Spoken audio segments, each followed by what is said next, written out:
Hello guys, स्वागत है आप सभी का हमारे चैनल सहपाठी त्रिपाठी में। और जैसा आप सभी को पता है कि हमारे इंडिविजुअल मार्क्स आ चुके हैं सभी पोस्ट के लिए CPCB 2025 के। तो अब हमारे मन में कुछ डाउट्स आ रहे होंगे कि जो आगे वाली प्रोसेस है वो कैसे होगी, सिलेक्शन मार्क्स पे होगा या स्किल टेस्ट पे होगा। क्योंकि स्किल टेस्ट में तो काफ़ी सारे बच्चों को बुलाया जाएगा, अब कितने बच्चों को बुलाया जाएगा ये भी क्वेश्चन है। और फिर अगर स्किल टेस्ट सबका निकल गया तो किस बेस पर किसको सिलेक्ट करेंगे। हाँ, मैं समझ रहा हूँ आपके मन में भी ये सवाल आ रहे होंगे, तो बिल्कुल टेंशन मत लीजिए, आपके सवालों का जवाब देना मेरी जिम्मेदारी। वीडियो अच्छा लगे तो लाइक कर दीजिएगा। अब आते हैं अपन सीधे मुद्दे पर। देखिए, कितने बच्चे सिलेक्ट किए जाते हैं, सबसे पहले इस पर बात करते हैं।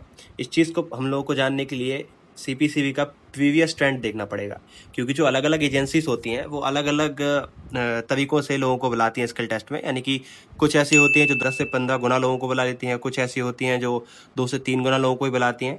तो ये एजेंसी टू एजेंसी डिपेंड करता है। अब बात आती है CPCB की कि CPCB क्या करता है। तो देखिए, ये मैंने डाटा निकाला हुआ है। पिछली बार जो 2022 में नोटिफिकेशन रिलीज़ हुआ था, उसमें LDC के लिए, जैसे मैंने कुछ पोस्ट के लिए लिया है, LDC के लिए 5 पोस्ट थी और स्किल टेस्ट के लिए उसमें से 60 लोगों को बुलाया गया था। UDC के लिए 16 अवेलेबल थी और कैंडिडेट्स बुलाए गए थे स्किल टेस्ट के लिए 127।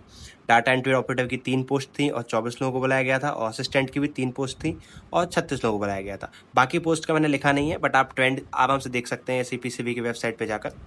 ठीक है, तो अब इससे क्या क्या पता लग रहा है हमें। देखिए, जैसे कि हम बात करते हैं LDC की, अगर 60 लोगों को बुलाया गया है 5 वैकेंसी पे, यानी कि 12 टाइम्स बुला रहे हैं। वहीं बात करें UDC की, तो 16 वैकेंसीज के लिए 127 लोगों को बुलाया गया, तो यहाँ पे अप्रॉक्स 8 टाइम्स लोगों को बुलाया गया। वैसे ही DEO के लिए देखिए, 3 वैकेंसीज 24 लोग, यानी फिर से 8 टाइम्स लोगों को बुलाया गया। और वैसे ही असिस्टेंट के लिए 3 वैकेंसी 36 पोस्ट, यानी अगेन 12 टाइम्स लोगों को बुलाया गया, जैसे कि LDC में बुलाया गया था। तो इससे हमें ये पता लग रहा है कि जो CPCB है वो 8 से लेके 12 गुना बच्चों को बुलाती है स्किल टेस्ट के लिए। ठीक है, और इसका हम आपको दिखा देते हैं प्रूफ के साथ, कोई दिक्कत नहीं है। हम यहाँ पे रख के बैठे हुए हैं, इसको 1 मिनट साइड कर दूँ मैं। देखिए, ये रहा,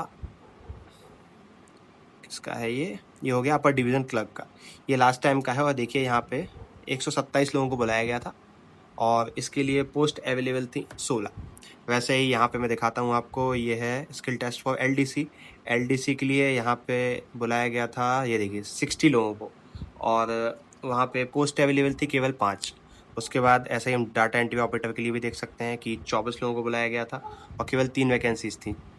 और ऐसे ही ये हम बात कर रहे हैं, हाँ, असिस्टेंट के लिए भी आप देखिए 36 लोगों को बुलाया गया था, केवल 3 वैकेंसीज अवेलेबल थी।